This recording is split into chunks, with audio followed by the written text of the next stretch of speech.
we are back, ready for more indie runs. Think we've got most of the tech issues sorted out. Please be patient. We're having some rough times. We got a tech team working hard in the back to try and keep everything going well. So we're just gonna push on because it is time for Stonefly Any Percent, being presented by the amazing, the fantastic RoadkillRevenge. Take it away. Alright, thanks again. So we are back, and I'm just gonna jump right in and start the category in 3, 2, 1, go. Alright, so once more, I am just going to be skipping through these opening cutscenes and making my way around this lovely workshop where our protagonist Annika is working, helping her dad fix up this world's equivalent of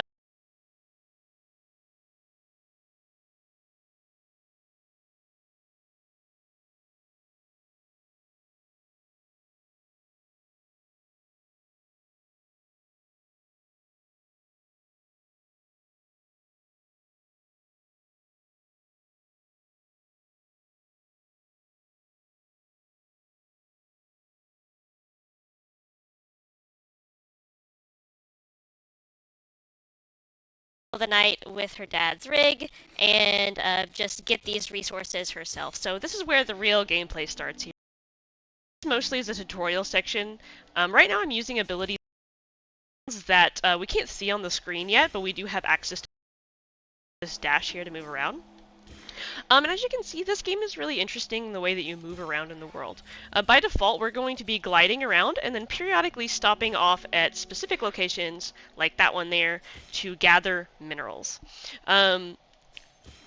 So, yeah, I'm going to be gathering a lot of different minerals. I have access to a spreadsheet that I made to be able to make it easier to figure out where I'm at and to figure out sort of how to pace the number of minerals that we are gathering. So here we have sort of the first of the combat encounters, and I say combat sort of loosely, because rather than killing all these innocent bugs, we are simply going to be scooting them off the arena here. Now, as you can see, there is a little bit of RNG with how these bugs act. They're very unpredictable with how they scuttle around. And in these encounters there are... Oh, I missed one. Whoops. There are very specific enemies that we are supposed to address. This one is a tutorial, so some of the enemies that they are telling us to encounter here are normally ones that we can avoid. But while I'm busy scooting all these bugs around, I am also gaining as much of this Limedot as possible. Like I said earlier, I'm going to be aiming for a certain amount of Limedot, because this is a mineral that you actually don't get access to until later in the game, and we need a bunch of it in order to get through some story checkpoints. So now I'm going here to this other encounter. One thing to note too is that a lot of these encounters are skippable, but especially here in the tutorial, we don't skip any of them because the minerals, specifically, like I said, the Limedot, is really valuable here. And right there, I got some decent RNG. Sometimes where the bugs spawn will be different RNG. And later on, the game is a lot more randomness as we get to outside the tutorial. But that's one of the other reasons why I take all the time to gather as many of these minerals as I can, because this is one of the few segments of the game that have very predefined minerals. They're always in the exact same places in roughly the same amounts. Okay, so I'm going to be just waiting out this cycle slightly and grabbing that last little deposit here before heading to the platform at the end of the tutorial level. Now, the enemies that I have to take care of here can spawn on any of these 3 leaves. Ideally, they will all spawn together, but we did not have any such luck. A bunch of them were on the same leaf, but we had at least one on every leaf, so not much time to be saved there. Making sure I gather back that Limedot that they ate, and then waiting for the final enemy to spawn. Which, interestingly enough, this is actually the only encounter in the game where we actually see this enemy. You can find them later on in some optional areas, but we won't see them ever again in this run. Which is good because they are annoying, and they have a lot of health. So I'm just cleaning up this leaf here and heading to the end. Hopefully we will hit where we need to be, and I just barely passed it. 3,400 is what I was aiming for there. Okay, so I can do a tiny bit of blind movement during one of these cutscenes. We'll see if I get through the door. Not quite. I have only ever got through the door like once. I should probably practice that blind movement. But okay, so in the middle of the night, as it turns out, our dad's prized rig that Annika snuck out with in the middle of the night was stolen in the dead of night, and now we are on a quest to get him back. And for that quest, we have acquired a new friend, this grasshopper by the name of Kevin. We've named him Kevin because, of course, we would name him Kevin. And you might wonder why I'm not going in a very straight line here. That is because Kevin... Oh, hello. Kevin does not like to go in... Kevin does not like to go in straight lines, and you really have to wrestle with him to try and get him to go where you want to go. Okay, so the cutscenes that I skipped right there are essentially introducing us to some of the other lovely cast of characters in this game, namely the Acorn Corps, who Annika asked for help finding the stolen mech, and they were basically just like, leave us alone. And but as it turns out, they ended up needing our help because they get ambushed by some bugs over here. So we're borrowing one of the Acorn Corps member, Clara, her mech here, to help them out. Because as it turns out, we kind of know what we're doing. So that actually worked out really well. These bugs do not always spawn grouped up like that, and it made it very, very easy to hit them both at once, because they're a new type of enemy that they will open their wings up, and you can only hit them when their wings are opened up, and it's really awkward to try and manipulate them to do that. So I just got really lucky there and had them both put together. Okay, so now we are at the camp of the Acorn Corps, and as payment for helping them out, they are essentially giving us an old junker rig that we can upgrade, and that is going to be our rig for the majority of the rest of the game. Right now, it's not much, as you can see in this unskippable cutscene. It basically was just, they pulled it out of the water, but Annika's super excited about it because this is like the first mech of her own, a rig of her own that she's ever had. So once I grab this, I'm going to be doing a quick little movement skip here. Normally this thing moves like with really rickety movement, but for whatever reason, if you use the like air push, you can just sort of jump over onto the platform rather than like crawl very, very slowly towards it. Okay, so now we're gonna go have a nice little nap.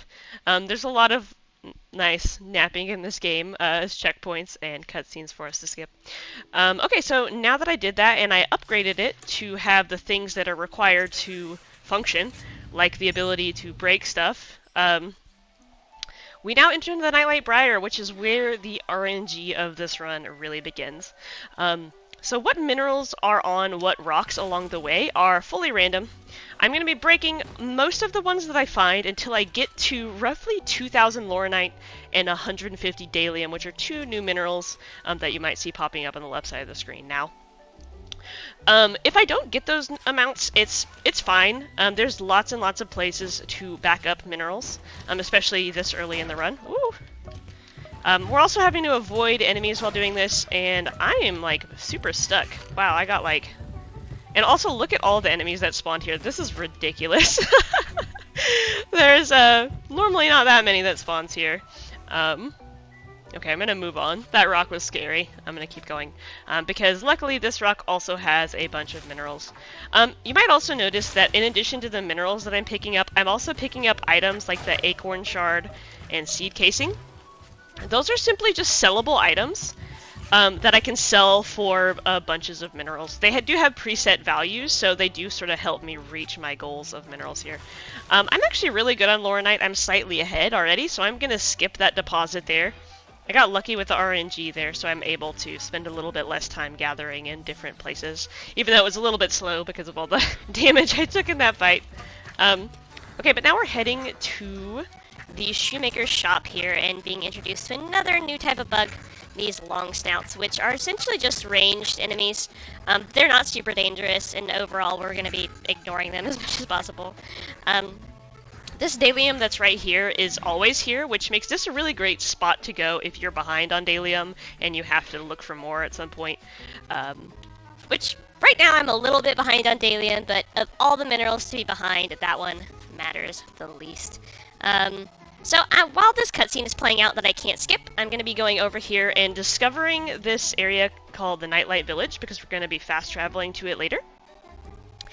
And then I'm just going to be looking for minerals while I wait to have this conversation with the shoemaker's assistant.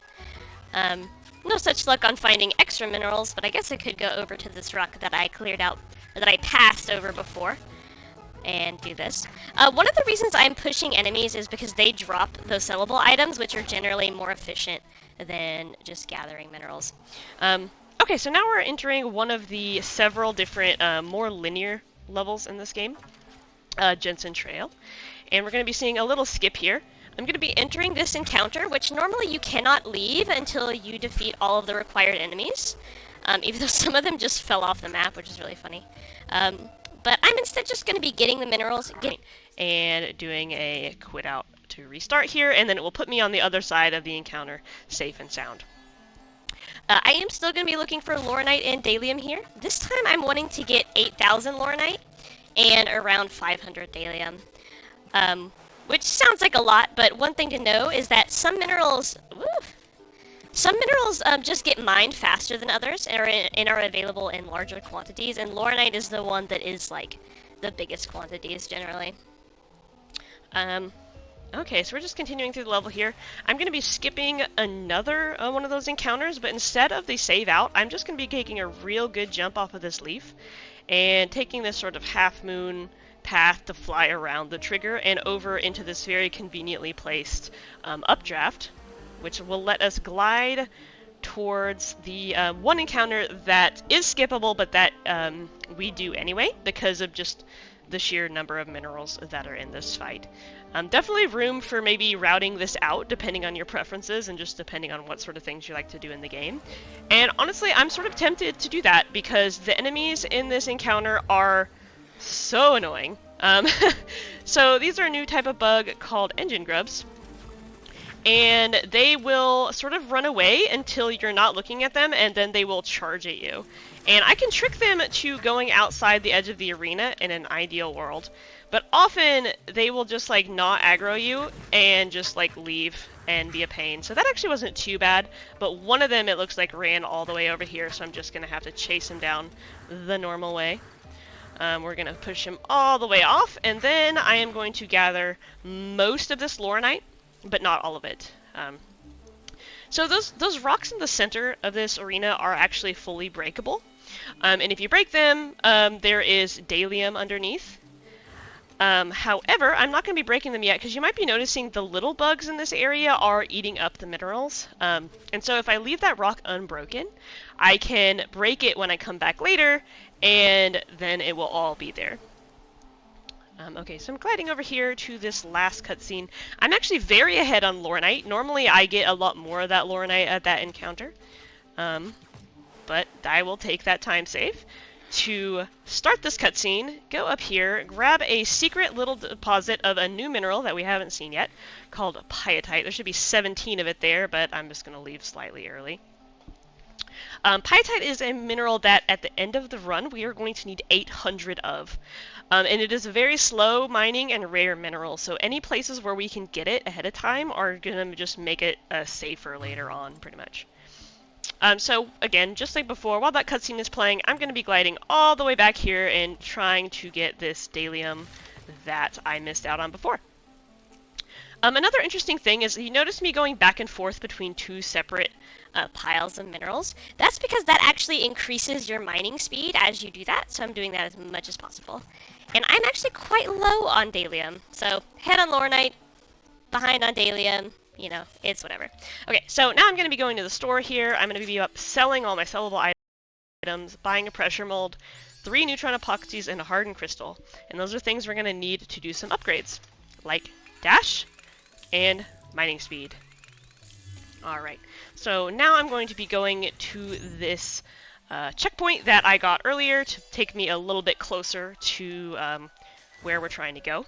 And now we've got some new movement tech. So dash, as you might imagine, is a lovely little dash, which just helps us go fast, but it also counts as a wind push for dealing with bugs and stuff. So I'm just going to check these rocks to get some of the safety dalium, because, like I said, I was behind. There's not always minerals on this rock, but this is a really nice spot to back up just a little bit, take like a small little break there. Oh, I gotta remember to use dash. So we're essentially flying towards the snowy mountain because we got a hint that that is where the thief ended up going.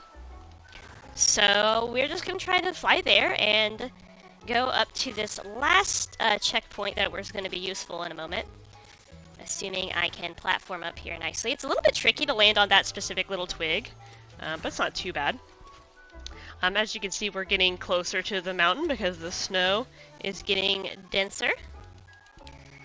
And unfortunately, our mech is not outfitted to survive in the snow, so we get rescued, and we learn that we need to build something called design, which requires a mineral not available here. So I'm going to be re-rolling this to look for these things called alpha tracks, because alpha aphids are essentially these big arenas that give you access to lots and lots of minerals, including the one I need for this upgrade. And I'm just going to be re-rolling this until I get it to 100. Optimally, you only have to do this twice. Sometimes one won't spawn here at all, and the amount that it spawns with is different every time. But I got it in 3, which is not too bad. And so now we are starting this, the first of several alpha aphid encounters of the run.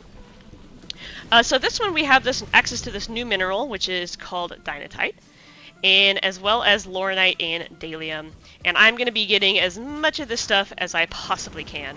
However, because there is lots of juicy minerals on the back of this aphid, there's lots of other bugs that are interested in competing over it. So I'm going to have to be fighting them off, or at least trying to avoid them as much as possible, while trying to get to my amounts that I need in order to be safe. If we get to around like 13,500 laurinite, that is all I'm going to need of that mineral for the rest of the run, which is nice because it doesn't spawn as often later on. Okay, so let's get here. The most important one, though, is dynatite because we need it to make the snow shell design.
And yeah, thankfully, we get to have our mech stand out, because before this it was fully white on white and was very, very difficult to see. So I love being able to actually customize the mechs here.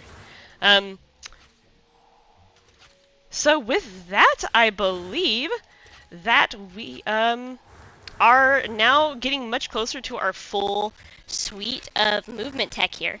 I have a new ability called Arrow, which is essentially a hold button to go fast ability, and I can combine that with dash to get some really, really interesting forward momentum at the expense of height. So I can't use it everywhere, but I can use it a lot of places to go real fast.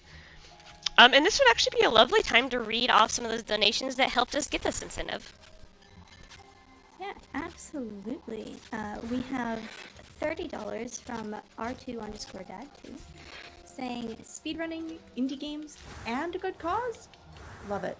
Good luck to all the runners. And they had actually donated for Maximum Ugly on Brick Colors, but as we saw transfer rates won. Awesome. Thank you so much for that donation. Part of me does eventually want to get that color scheme picked, because I think it'd be really funny to try and make the mech as ugly as possible. but for now, we have our lovely, pleasing trans rights color palette. So yep, I'm just going to be continuing to fly up this. Oh, that was funky. Please. So yeah, a lot of times now that I have this dash ability, I am going to be gaining height in interesting places, just so that I can be able to then sort of dash off of it. That's what I was sort of doing right there by climbing up that weird side branch. So it was a little bit of a messy mountain climb, but we made it, and that is what counts. I did not fall off, which is nice. Okay, so now we made it up the mountain into the next open world area, which is called the Maple Leaf Canopy. And this is one of my favorite areas of the game casually, just because it's a really big area and it's really, really pretty. But I'm going to be trying to get through it as fast as possible and taking a few safety stops to try and get ahead on Limedot, because that is the next mineral that we're really going to be gunning for on, on the next Alpha Aphid we're going to be doing. So because we're doing another Alpha Aphid, I'm going to be trying to get these tracks on the way. You can re-roll these to have them appear if I don't get them on the way, but ideally them being on the way is just faster, so I'm going to be doing that wherever I can. That was actually a really good Limedot deposit. It is not every day that you get really good Limedot deposits on this area. So I'm just going to be continuing. I'll do one more check here, just in case. Wow, this is a lot of Limedot. As much as I want to just sit here and get all of it to make my next this next spot easier, I'm just going to have to leave it behind, because there's no point in getting more than we need if we're going to be able to make it up later.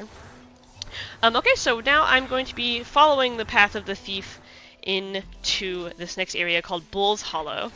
And this is an area that has a lot of interesting pathing, because I'm going to be doing a lot of weird movement to get around fight triggers. So I'm taking a little bit of a safety stop there to make sure I had the height to get over to that leaf, and that actually went around a really long and difficult fight. Next one that I'm going to be skipping is going to require doing some funky little climbing up this leaf, which is sort of steep, but you can grab onto it, especially if you use that other leaf under it as a little helper. And then I'm going to be getting a really good jump to go over this another fight that happens right there at that sort of V.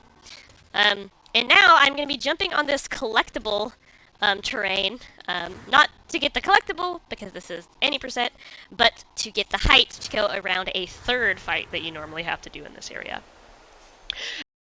It's one that you can get around, but unfortunately I do have to complete the fight in order to spawn the end of level trigger.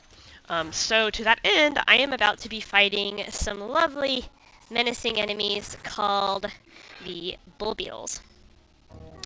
And these guys aren't too difficult if you are able to give them your full attention, because they attack on a cycle, but if they hit you, they do a whole lot of damage. So there's 3 of them that are about to spawn here, And if I'm lucky, they will all be together, but they were not, so I had to go a little bit further down to get the other one to spawn.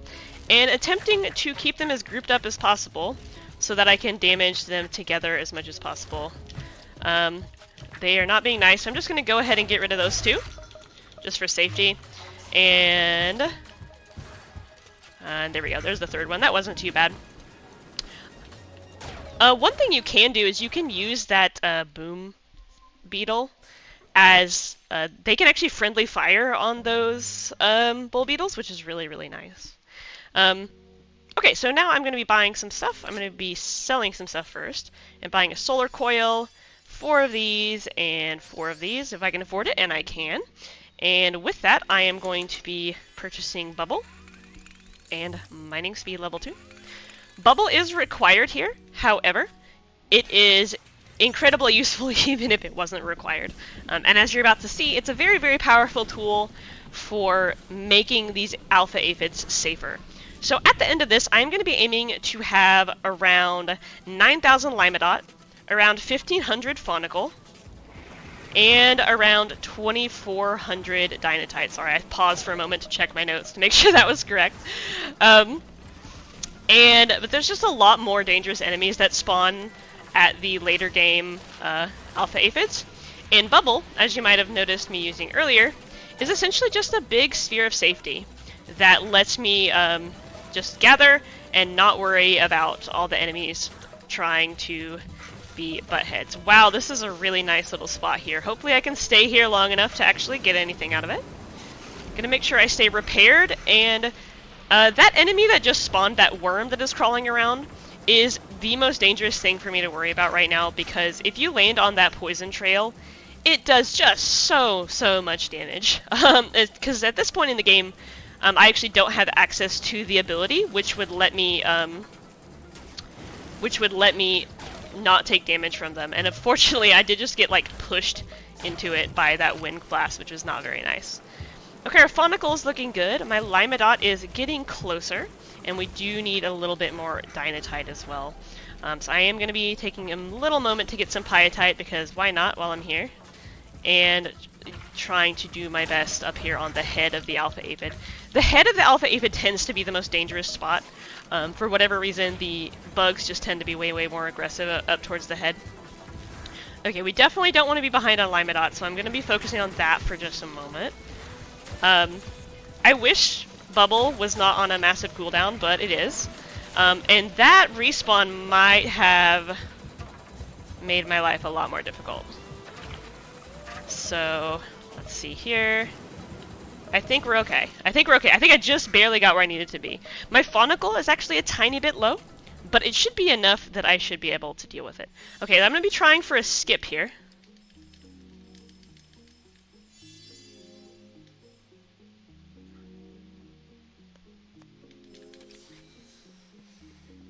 There we go, got it. So that was a cutscene skip.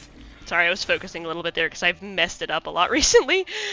Essentially, by turning in that quest, while a specific one of 2 different types of dialogue boxes are open, it essentially queues up the cutscene behind those dialogues.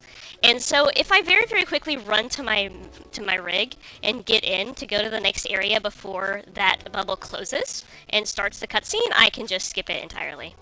And that means we get to go into this lovely level, which is very fun because it really shows the power of this air dive that I was talking about, because what I essentially do for this level is just climb a branch, a really, really tall branch, and then just do this all the way to the end. No need to go through any of the intended headaches of the level. I think I misaimed slightly, but not a big deal. We can just go and get one of these minerals, which is all I needed to do that for. So now I'm going to be building a blue wave core, because it is required, and then walking over here so that it will start this cutscene, which is, unfortunately, as far as we know right now, it is not skippable. So yeah, now would be another great time to read a message from a sponsor or a donation or 2. Yeah, absolutely. For those of you who don't know, Indiethon is a tri-annual charity event showcasing all types of indie games.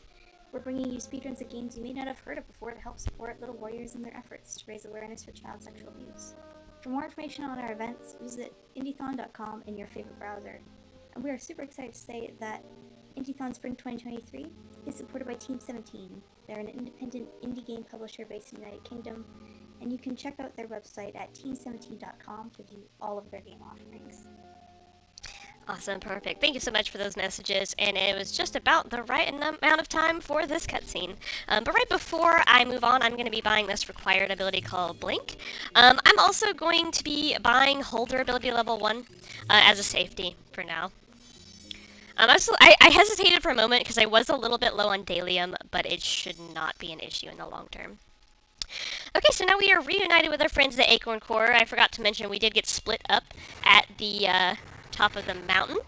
They were basically just doing their own thing.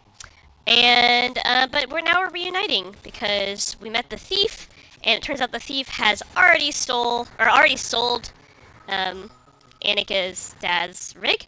And so now, essentially, she's instead just going to join a band of hooligans and do whatever they're doing. Because it sounds fun and they're nice, I guess.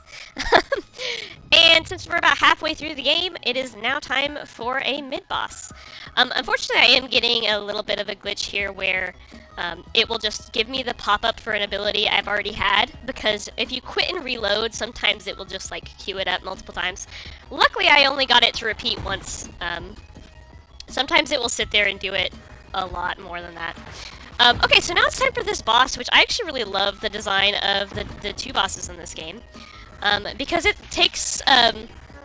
makes really creative use of the game's mechanics. Because basically all I'm doing is apparently getting walloped.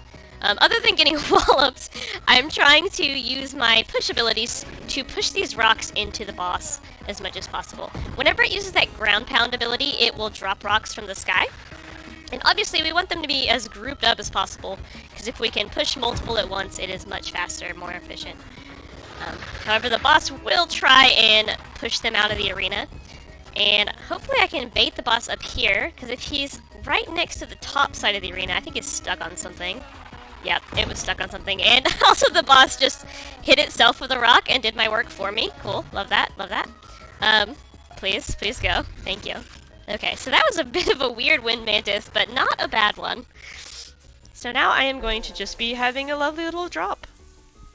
Enjoy the scenery as we go to the bottom of the canopy floor.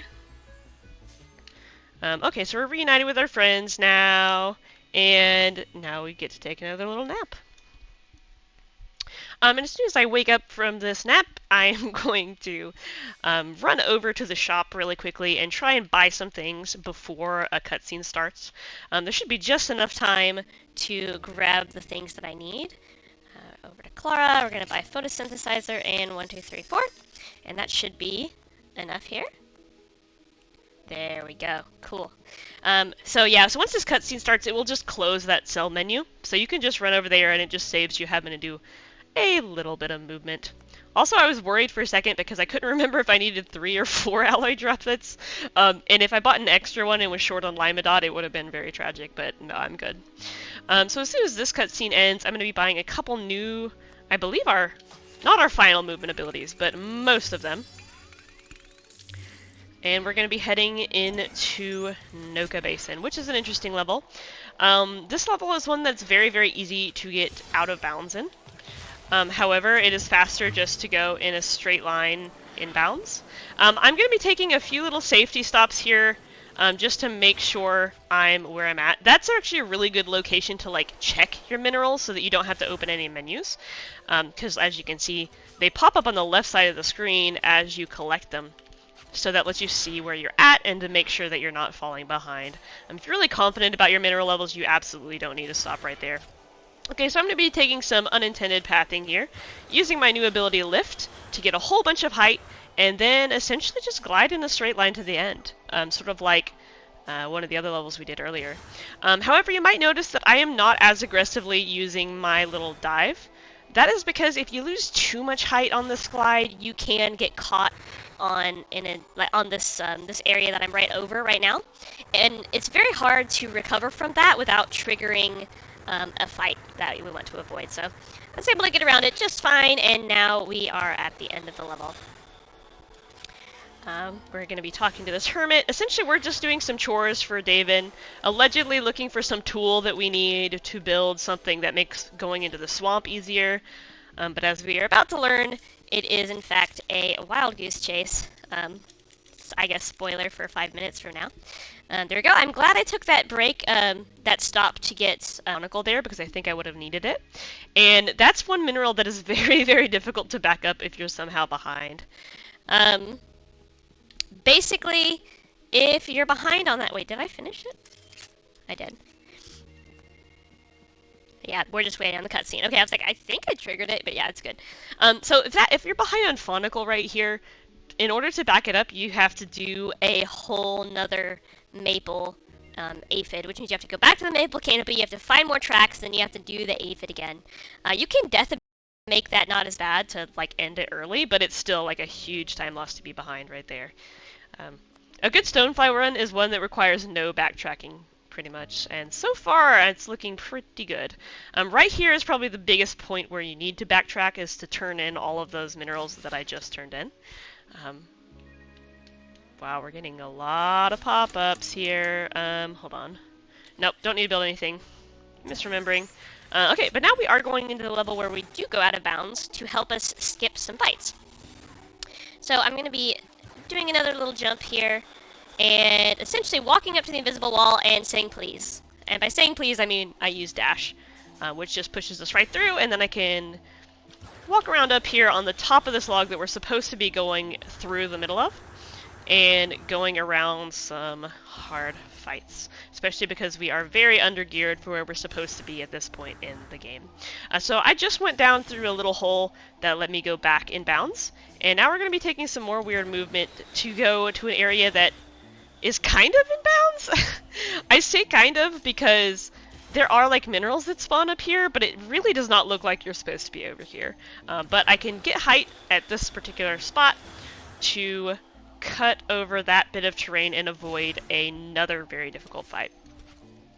That one's very, very easy to trigger on accident if you don't know like how much height you need, so I'm very glad that I was able to do that without worrying about it. So now we just climb a tree, and there is a small little skip here where I can take my lift once again to skip some of the platforming, but we're basically climbing on these mushrooms. It's very tempting to want to like dash and blink and, you know, climb up this very, very quickly. However, I've noticed that whenever I try to do that, unless I'm, you know, feeling very fancy and being very careful, I'll just get caught on stuff, and so I take it sort of safe, and only dash when it's like very clear that I'm not going to miss a platform, because, yeah. So I'm actually going to take a safety stop here that I normally don't. Okay, I'm good. Because I am going to need 2,000 Lauronite later, and I just wanted to make sure I was already there, because there's not many great places to get more.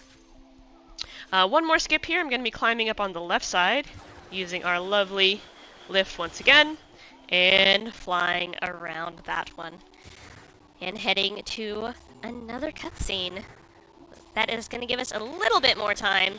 Not as much as some of the others, but it's going to give us a little bit more time to go back down to this leaf and get minerals, especially this pyetite right here. Because ideally I like to be at around like pyetite for when we start the grind to try and get more.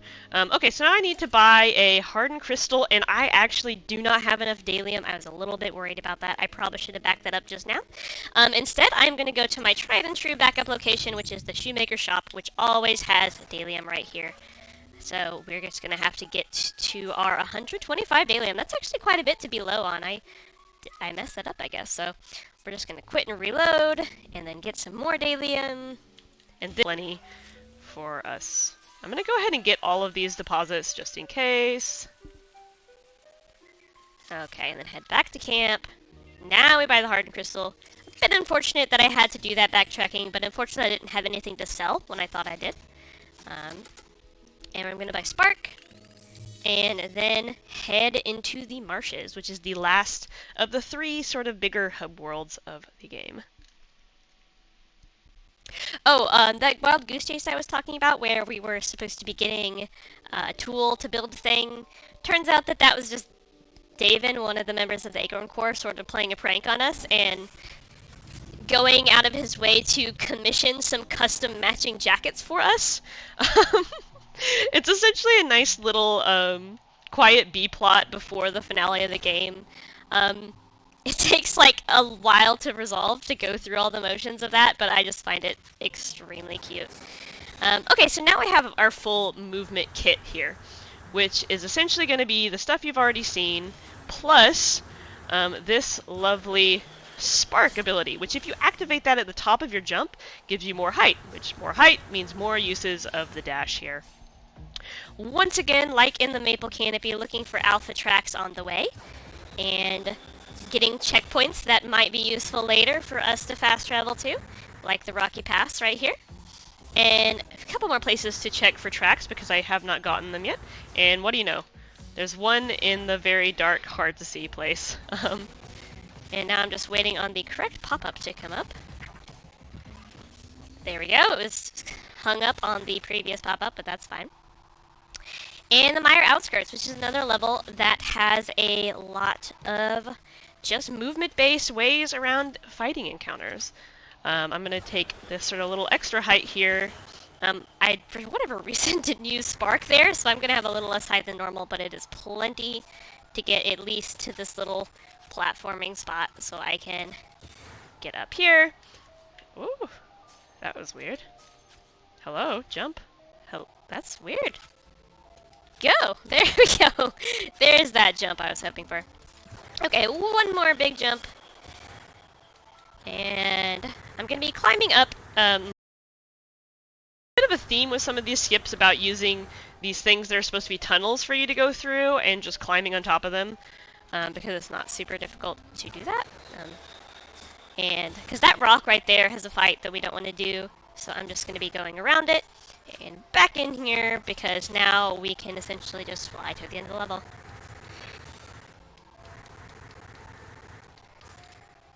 Alright, so a couple cutscene skips, and now we are at sort of the last couple splits of the game. So first thing I'm going to be doing is going over to Rocky Pass, and going over this way to talk to a hermit. We're essentially just supposed to be looking for clues about where this auction is at, and through the power of harassing with the locals, we're going to get the information that we need. So we're just going to go right over here, and oh, I totally missed that mushroom. There we go. And this is going to start a very, very long cutscene, which is not skippable. However, you can death abuse to end it early. But that does rely on me finding enemies that can efficiently do damage to me, which is RNG based. So I'm just going to be going to some locations that I know are likely to spawn lots of enemies and trying to get the meanest enemies possible to spawn. And if it takes too long, I basically, you know, you just have to wait out the cutscene. But I got really lucky. Orange slugs are the best option, because just standing in that acid does so much damage. Okay, so that was a pretty good death abuse. Okay, and now, essentially, we get to get 800 Pyatite that I've been talking about the whole run. And in order to do that, I am going to go and do, yet again, a Alpha Aphid. In addition to the Pyatite, though, I do have to build decoy design, just making sure I didn't already have the things I needed for it. And I'm slightly short on Dalium, but I should be able to get it on the Aphid, no problem. Okay, so now I'm just laser focused on Pyatite, and I want to get a little bit extra Dalium just for that last thing I need to build. And here's the thing about this, though. As it turns out, it's impossible to get, at least as far as we know, 800 Pyatite on a single Alpha Aphid, which would normally mean that I would have to go back into the marsh, look for more tracks in order to do another one.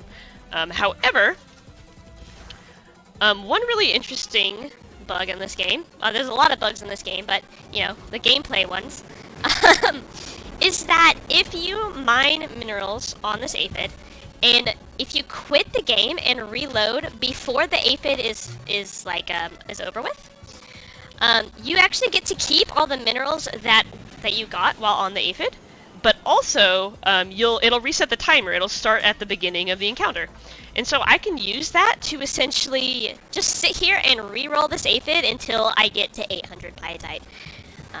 That being said, I still want to do it as fast as possible, and ooh, I overshot that a little bit. I want to do it as fast as possible and want to reduce the amount of re-rolling we do. Optimally, you just have to re-roll it once, but more often than not, you'll probably have to re-roll it twice, because just like before, the enemies on this aphid are a pain, and also the amount of biotite on any given one varies. So some of them will just not have as much, which is... Oh, I used the wrong ability! Haha! Alright, so ideally I would get to like 450 by the end of the first one. It's one of the reasons why I like being at 60 when I first start. However, it is looking very unlikely. There's not been that much biotite, and I've had terrible luck. I'm just going to go ahead and re-roll it now, because the amount of time it would take me to fly back to where there was biotite, it wasn't going to be worth it. So I'm just going to re-roll it, and as you can see, as I start to gather, I'm at the same amount of biotite that I was when I quit out, so it makes it very easy to just continue doing these as long as you need to.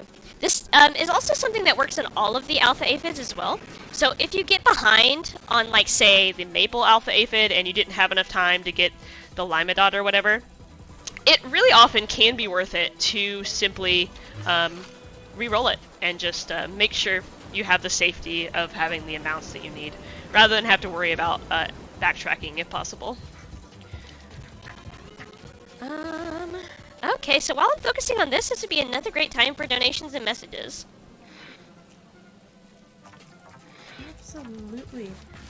Just to remind everyone that we are raising money for Little Warriors. They are a Canadian charitable organization based in Canada, Alberta, Canada. They're focused on the awareness, prevention, and treatment of child sexual abuse. Little Warriors volunteers work across Canada to educate adults to help prevent child sexual abuse by delivering the preventive workshop.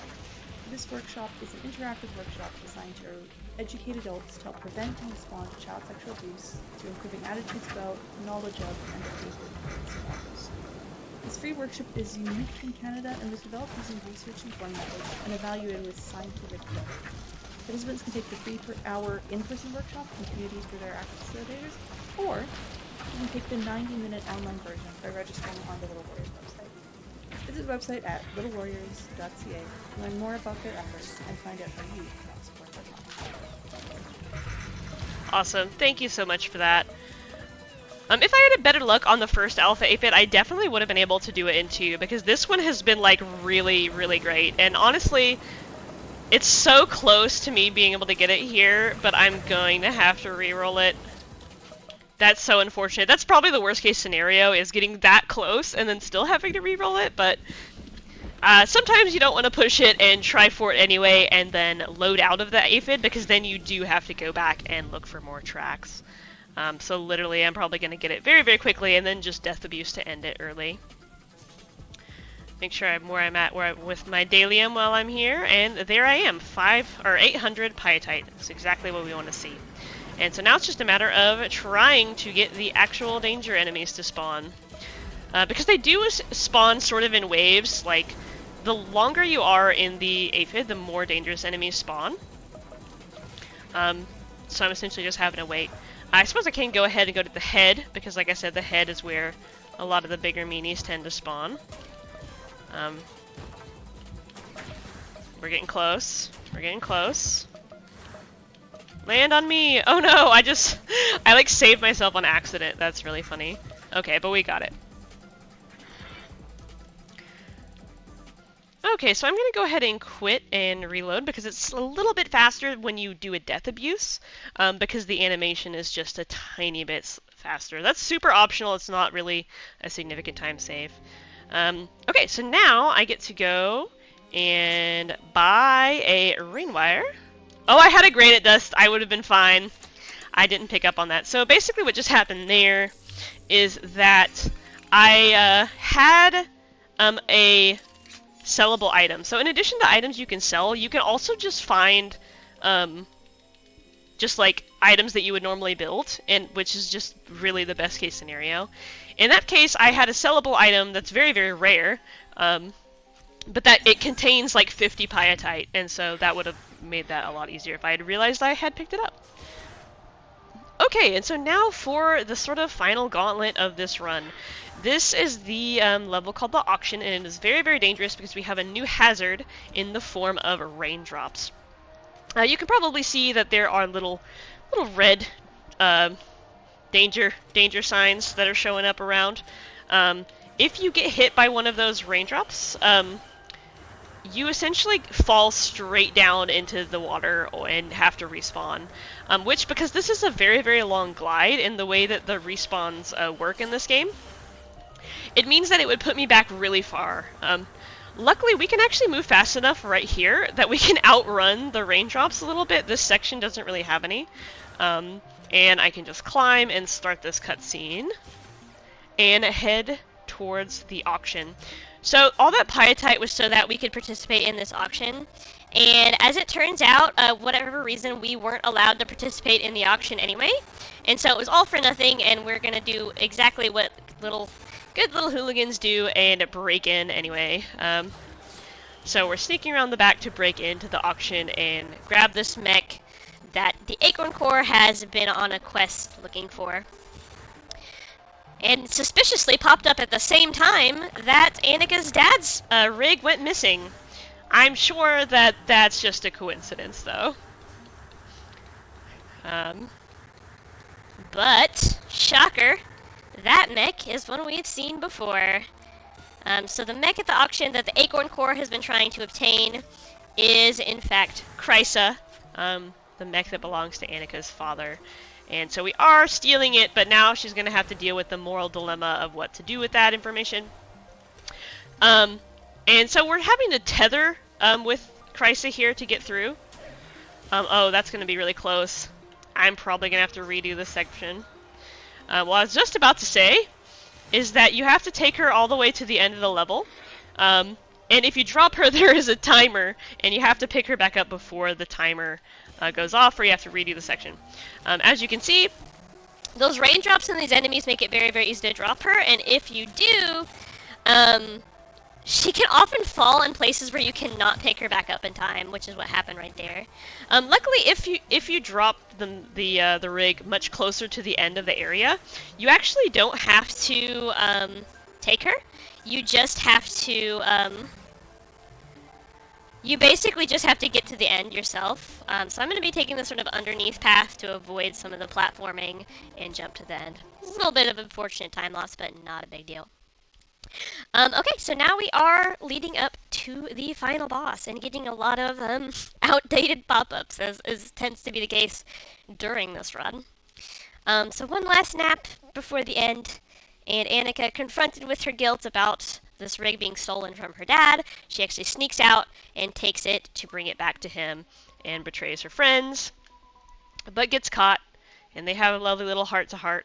Honestly, the story of this game is extremely cute. I really like it a lot. So I definitely recommend playing it if you're interested to learn more about the plot details and what's going on. But now we are back in the same mech that we had in the tutorial, and one really interesting thing I like about this is that this rig is supposed to be like a legendary, super powerful rig. But it's, at this point, the rig that Annika has made herself is actually way more upgraded and cool, so I think that's a really cool detail. And on our way out, we get attacked by the Dragon Mantis, and it destroys the rig. But our friends show up with our rig, and now we get to fight the final boss with our lovely mech that we spent the whole game working on, forging our own destiny. This boss works very, very similarly to the first boss. It's just a little harder. It's way more aggressive, and there's more enemies that can body block the rocks that you're trying to shoot at it. And there is a hole in the middle of the arena that rocks can fall down into, which is always super unfortunate when it happens. Other than that, it works basically the same. I'm going to be trying to get him down to like 35-40% health here, which is when the second phase of the boss is going to start, which has a skip. So depending on how well I do, I'm either going to very instantly skip the second phase, or it's going to take a little while. Hopefully I do it pretty quickly, but in case I don't have time to explain it, I'm essentially just going to be tricking the boss to do a landing animation and landing right off the side of the arena into the kill plane. So if that happens, time might be coming up fairly soon, assuming this first phase can hurry up, because this is taking forever. Yep, all these bugs are spawning and body blocking. The boss is not dropping any rocks in very good places. This is, it just be like that. Oh gosh. Luckily, I do have the blink ability, which is really useful for dodging the boss's attacks, but it doesn't have a very fast cooldown, so I do have to be careful of when I use it and not use it too much. Oh, that's what you really don't want to happen. That attack does a ton of damage, and my heal is on cooldown, so I'm gonna bubble here and try and wait for my heal. Okay, that was very scary. Okay, I just fell off, but whatever. Whew, this has been a little rough, but I didn't die. That was very close. I almost did. Okay, now the second phase. Let's see if I get the skip. Okay, we got bad RNG with the setup here initially. And normally he will spawn on sort of the right side of the map, which is what you want. Essentially, I'm just trying to fly over here in such a way that he will think I'm over ground and then land. We're gonna see. I might have to quit out to refresh it here. Yep, I'm gonna refresh it. Okay, we did not get it first try. Let's see if we get it second try. Oh, that was very, very close. He did the animation, but he landed on the platform.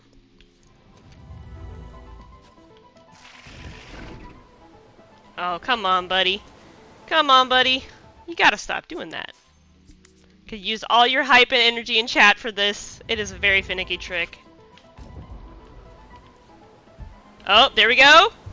Alright, and we got it. So time is coming up. Right after I skip this. And time. Awesome. Thank you all so much for watching this run. I absolutely love showing off Stonefly as much as I possibly can. It's a absolutely wonderful indie game. A lot of love put into it. It's super unique and fun. And it's also a really fun speedrun. There's not a very big community for this game. It's just me and one other person. And so if you're out there looking for another game to speedrun, definitely look it up. There's a lot of resources, a lot of spreadsheets for reference, and I'd also just be happy to talk about it. I speedrun this, occasional other indie game, and occasional Spyro speedrun over at twitch.tv/RoadkillRevenge. And yeah, thank you all so much. Thank you also my partners for hyping me up in chat, especially Pixel Lauren, who made my PNG tuber, which is fantastic and cute, and I love it. So yeah, thank you all so much. Hi, GG, that was a fantastic run. Thank you so much for showing that off. And thank you, chat, for being patient with all of the tech issues that we've been having. This is the end of my shift, so I'm going to be done for now. Thank you all for coming. We're going to quickly restart the stream. That is word from the tech team. We're going to do that. And hopefully that fixes the tech issues. So don't panic. Do not panic. The stream will be back. We still got 2 more runs to go through, including... This is a great time to get some donations in too, because we have another incentive to make Trifox expert difficulty. We normally run that game on normal. We can make it expert difficulty. So get donations in. Will we restart the stream? We will be back. And with more runs.